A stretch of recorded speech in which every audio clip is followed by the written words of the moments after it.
at the outset, we have to know what is the connotation of the sentence is. What is the connotation of the sentence is? Connotation. Sorry, connotation. And the inner meaning, or rather connotation, is we have not taken birth or come off as a saint. The person who is now as a saint, but he or she must have some past. Means he or she not born as a saint.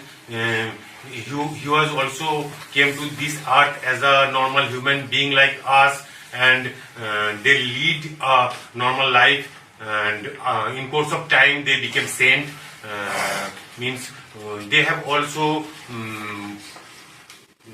spent time like us in playground or schools. In everywhere they got some knowledge, collected some knowledge from their daily life, and in course of time they become saint. And the second part of the sentence is every sinner has a future. Means the person who is doing a sin at present, he is getting some knowledge from that sin. Whenever he is feeling that it's a sin and he is repenting for his sin, he is getting some knowledge from that sin, and he is building up his future, that will not commit this type of sin in my future, and he's moving. He's moving. What should I say? A smooth life or smooth sailing life. Okay. This is the meaning of the two part of the sentence. Okay. The second part, when you mentioned about the sin, like, do you really think that in order to understand, in order to realize what a sin is, we have to commit sin? Since actually it's depend upon individual to another, because when a person is feeling that after committing a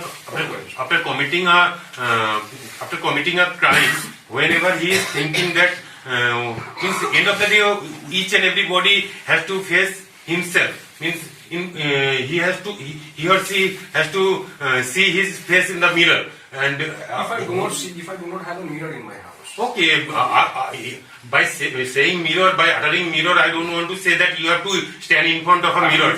Means your inner soul will show your face. Suppose a person who does not reflect. Suppose a person gets up, commits 3 murders a day, and then goes to a pub, enjoys with the guards. He does not reflect, and then goes to sleep. He does not have to reflect. What will happen to him? Actually, that person is a heartless fellow.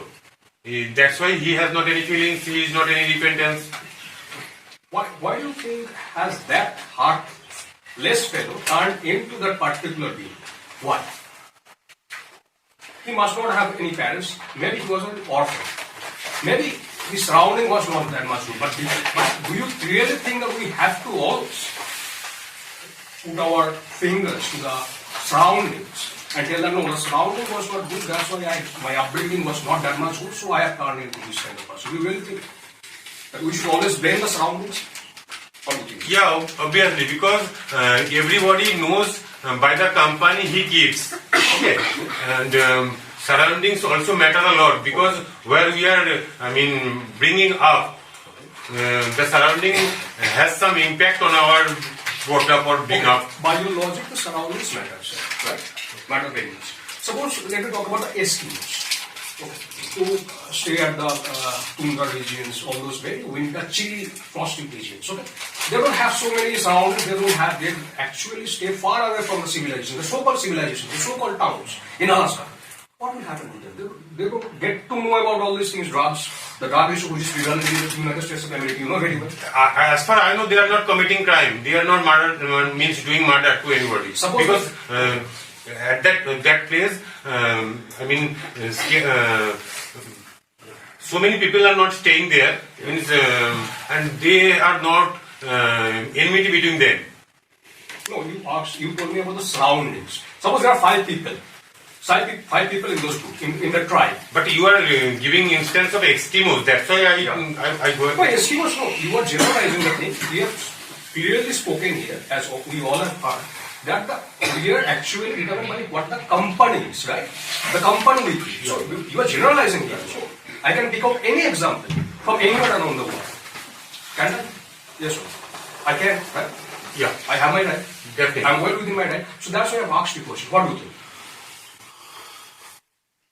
And suppose that person sometimes comes in contact with the civilization, with the civilized people, the so-called civilized people. And suppose he acts in a very particular way. Okay, suppose we people shake hands when we meet. Those people don't shake hands, those people straight go to hug. Now, what happens in the United States of America is, you know very well, those hugging and all those things, they take this in a very particular way. What do we do if he says like that? And suppose that comes into a scuffling situation, like both of them getting a fight or something like that, what will happen? What do you think? No, why are you thinking that they will be fighting between them due to hugging? In course of time, you will also adapt with this custom of our society that whenever we are meeting first time, we should hug each other. Who will teach him that? After seeing it, that people are Your doing culture this is in different, my culture is different. If the I'm saying that you will, after seeing whenever he is he will come across very many people on the way they are doing this type of activities on open road. After seeing those things, you will learn those activities. Okay. Suppose I have gone to United Arab Emirates, a Muslim country, yes or no? Definitely. Okay.